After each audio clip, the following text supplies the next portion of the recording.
Every season, teams and players enter the year with their own individual set of expectations depending on their current status around the league. The top teams and players are expected to perform at the highest level, while younger players who are still developing are just trying to improve upon their prior production, and when those players start to show potential greatness, the expectations of them increases.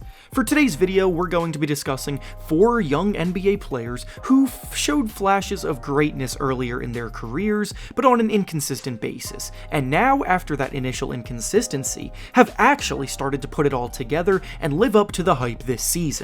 Before we start though, it turns out a good amount of you watching this aren't even subscribed to the channel, so if you enjoy the content, consider hitting the subscribe button, as not only does it help out a ton, but I would also very much appreciate it. Now with that being said, let's begin.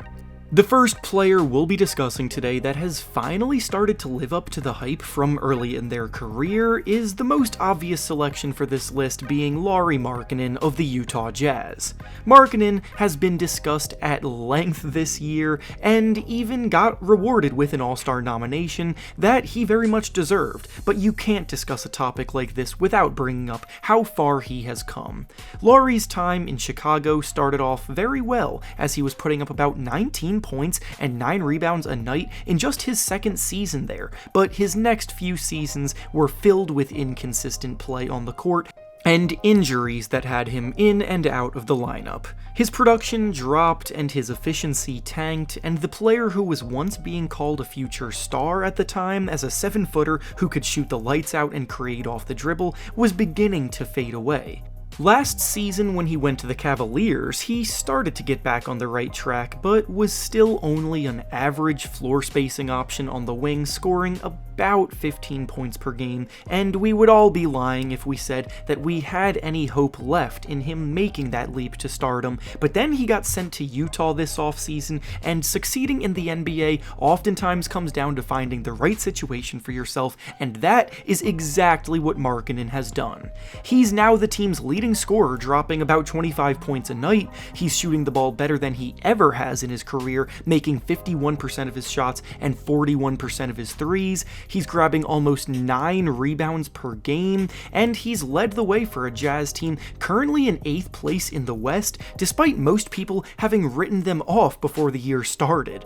Markkanen's unique ability to score from all 3 levels at his size has been tantalizing for NBA scouts for years, and it's been amazing watching him finally reach his full potential.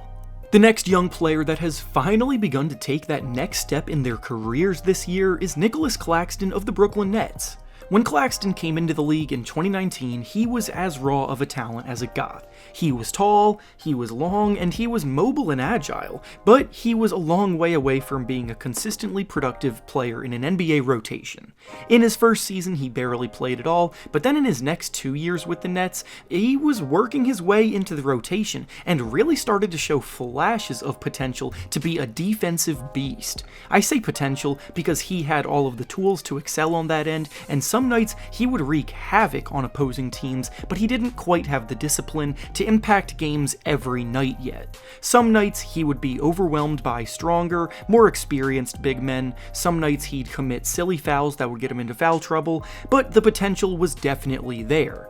He's drawn comparisons to Bam Adebayo because of his defensive prowess as a big guy who can switch out onto the perimeter as well and hold their own, while also protecting the rim at an incredibly high level, and this season has been his coming out party in that regard. He solidified himself as the Nets' starting center this season, and already he's one of the leading candidates in the Defensive Player of the Year race. He's blocking 2.6 shots per game this year, which ranks 2nd best in the league. He's locking up some of the best players in the NBA every night, and he's anchoring a defense on the rise. The Nets may not be the super team that they once were, as Kyrie Irving and Kevin Durant are both gone, but they've got quite a few promising pieces to retool around, and Claxton holding things down in the middle, they're in good enough shape moving forward. The next young player that has shown flashes of greatness for a few years but is finally starting to put everything together this season is Tyrese Haliburton of the Indiana Pacers. Haliburton's emergence was pretty easy to see coming, but it doesn't make it any less impressive. His career began in Sacramento, where he and De'Aaron Fox were beginning to form one of the best young duos in a backcourt in the entire league, but the team wasn't really taking the next step that they were hoping for, so they had a decision to make. With both players performing their best as point guards and primary ball handlers, there was a bit of a clash in that regard, and Haliburton was never really able to show everything he had. He was averaging 14 points and 7 assists in his second season on the Kings, and some of his best performances came in games that De'Aaron Fox missed, further emphasizing the fact that the two probably aren't best suited to play alongside each other, so the Kings front office made the bold decision to trade Haliburton to Indiana in exchange for Domantas Sabonis, and honestly, both sides have greatly benefited from that move.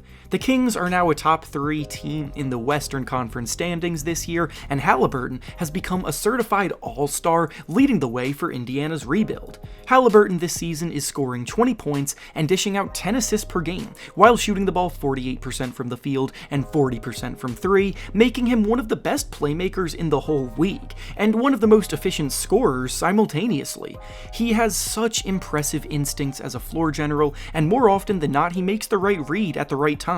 So he's absolutely living up to the potential that he flashed in Sacramento now that he can freely run an offense without having to share ball handling duties.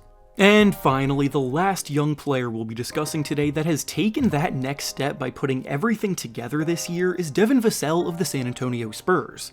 Vassell was drafted in the lottery back in 2020 under the premise that he could be an outstanding 3-and-D player one day, but he was going to need some time before this came into fruition.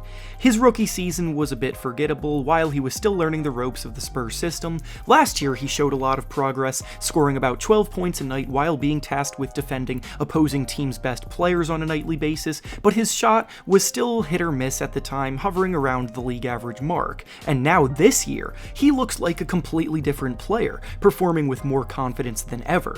Not only is he starting to play like one of the better 3-and-D players in the league, but he's also showing off the ability to create his own offense at a rate that could see him become a legitimate star sooner rather than later.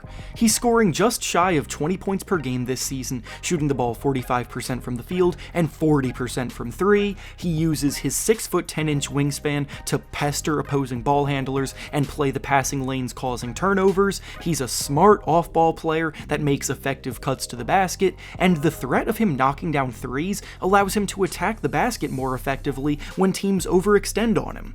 He's unfortunately been injured since January, but he's due to return to the court soon, where he should continue to emerge as yet another product of the Spurs' excellent system of development.